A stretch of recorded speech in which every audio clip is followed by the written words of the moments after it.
Hello everyone, welcome back to my channel. আজকের ভিডিওতে আপনাদের অনেক অনেক স্বাগত।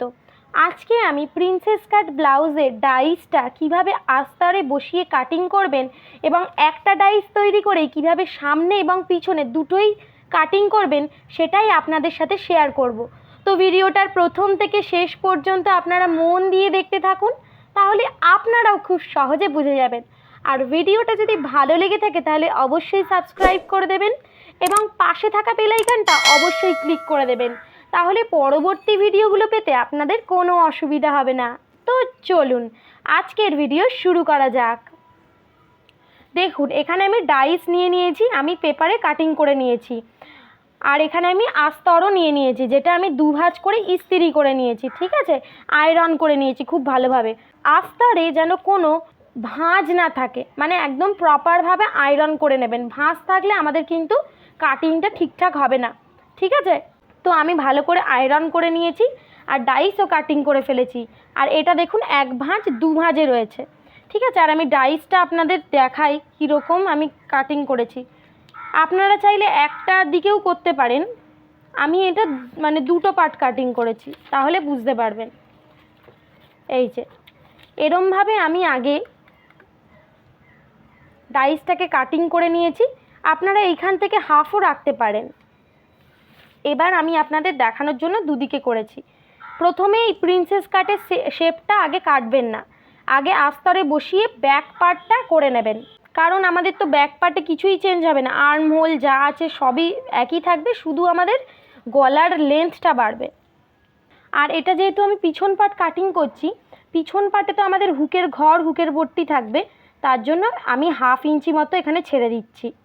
তো এখানে আমি হাফ ইঞ্চি ছেড়ে পিছনের পার্টটাকে রেখেছি, যেহেতু পিছন পার্টে আমি হুক করছি তার জন্য।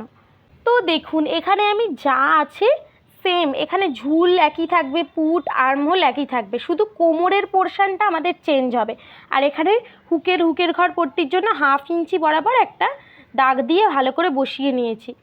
এবার এখানে আমার তো 2 ইঞ্চি খাপের মাপ নেওয়া হয়েছে সামনে, আর পিছনে তো কোনো খাপ নেই, আমাদের 1 ইঞ্চি শুধু টেকিংয়ের জন্য। তো এখানে আমার কোমর আছে 28কে যদি 4 দিয়ে ভাগ করি তাহলে হচ্ছে 4 ভাগ করি, তাহলে হবে 4 7 28 7। এবার 1 ইঞ্চি আমরা রাখছি আমাদের টেকিংয়ের জন্য, তাহলে আমার হলো 8। তো দেখুন, এবার আমি কাটিং করে নেব।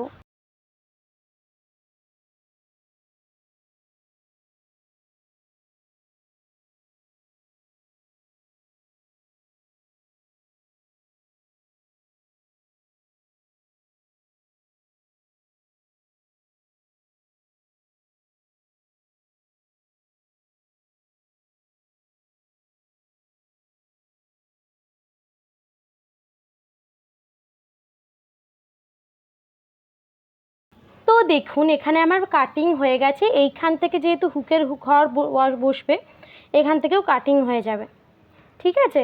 আমি খুলে দেখাই এটা কেমন হলো। এই রকম আমার গলাটা এরকম হয়েছে। এবার আমি এই পার্টটা নেব, আর এইখান থেকে আমাদের যে প্রিন্সেস কাটের শেপটা, এটা আমরা কাটিং করে নেব, এইখানে যেন কোনো কোণ না হয়। তো দেখুন, এখানে আমার কাটিং হয়ে গেছে, এই একটা পার্ট এই একটা পার্ট। এটা তো এইখানে দুটো বেরোবে, আর এইটা হচ্ছে এরকম,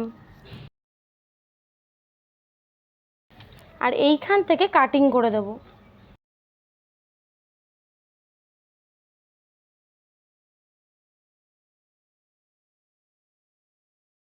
আর এই জায়গাটায় যেন কোনো পয়েন্ট না হয়, এই যে এই জায়গাটা একটু কোণ মতো হয়ে আছে, এটা কেটে দিচ্ছি। তো এবার এই পার্টটা এই দিকটা যেহেতু জোড়া, তাই জয়েন্ট পোর্শনের দিকে বসাবো, দিয়ে পিন আটকে নেব। আর দেখুন, এটা যখন কাটিং করেছি এই দিকে আর এই দিকে কিন্তু সেলাই মার্জিন নিইনি, তাই এই দিকে হাফ ইঞ্চি সেলাই মার্জিন নেব, এই দিকেও সেলাই মার্জিন নেব। আর এটা ঠিক যেমন শেপে ছিল সেইভাবেই কিন্তু আমরা বসাবো, সোজা বসালে কিন্তু হবে না। মানে এটা যদি এরকম আছে, তো মানে এই দাগটা যেন এরকমই যায়, তবে গিয়ে ফিটিংস ভালো হবে। যদি আমি এটাকে এরকম সোজা বসিয়ে করি তাহলে কিন্তু ফিটিংস ভালো হবে না, যেরকম আছে সেরকমই আমাদের নিতে হবে। তো এখানে আমি যেরকম আছে সেরকমই পিন আটকে নিচ্ছি। তো দেখুন, এই দিকটা কাপড়ের কিন্তু জয়েন্ট ভাগ, এখানে আমি আরও কয়েকটা পিন আটকে নিচ্ছি। আর এই দিকটা মেপে নেবেন, আর এই যে প্রিন্সেস কাটের এই যে গোলাকার দিক, এই দুটো একবার মেপে চেক করে নেবেন একই মাপ আছে কি না। যদি একটু বেশি হয় তাহলে এখান থেকে যতটা বেশি হচ্ছে ততটা আপনারা দাগ এক্সট্রা নিয়ে নেবেন। তো দেখুন এখানে আমি মেপে দেখছি এটা আমার কত হচ্ছে। 2 এরকমভাবে ঘুরিয়ে ঘুরিয়ে আমাদের দেখতে হবে। 4, 5, এটা আমার আসছে 11.5-র পর একটু বেশি। এবার দেখব এর মাপটাও আমাদের একই আসছে কি না।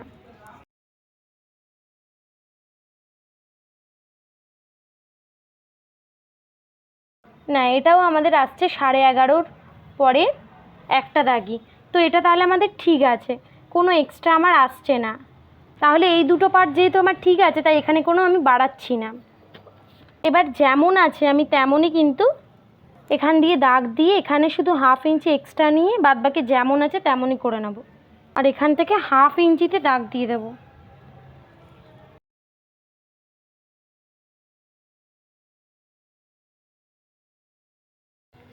তো দেখুন এই পার্টটা যেরকম আছে সেরকমই আমি পুরো এঁকে নিয়েছি, শুধু এই সাইডে 1/2 ইঞ্চি এক্সট্রা রেখেছি আর এই পার্টের এই সাইডে 1/2 ইঞ্চি এক্সট্রা রেখেছি।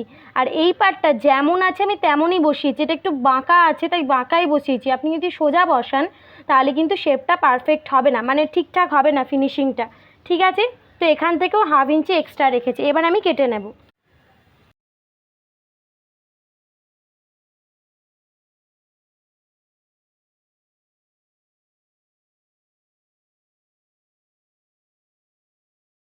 তো এখানে দেখুন আপনারাও এইভাবে কেটে নেবেন, দেখবেন কোনো অসুবিধা হবে না। তো চলুন আজকের জন্য এই পর্যন্ত, দেখা হচ্ছে পরবর্তী ভিডিওতে। সবাই খুব ভালো থাকবেন, সুস্থ থাকবেন। আজকের জন্য টাটা।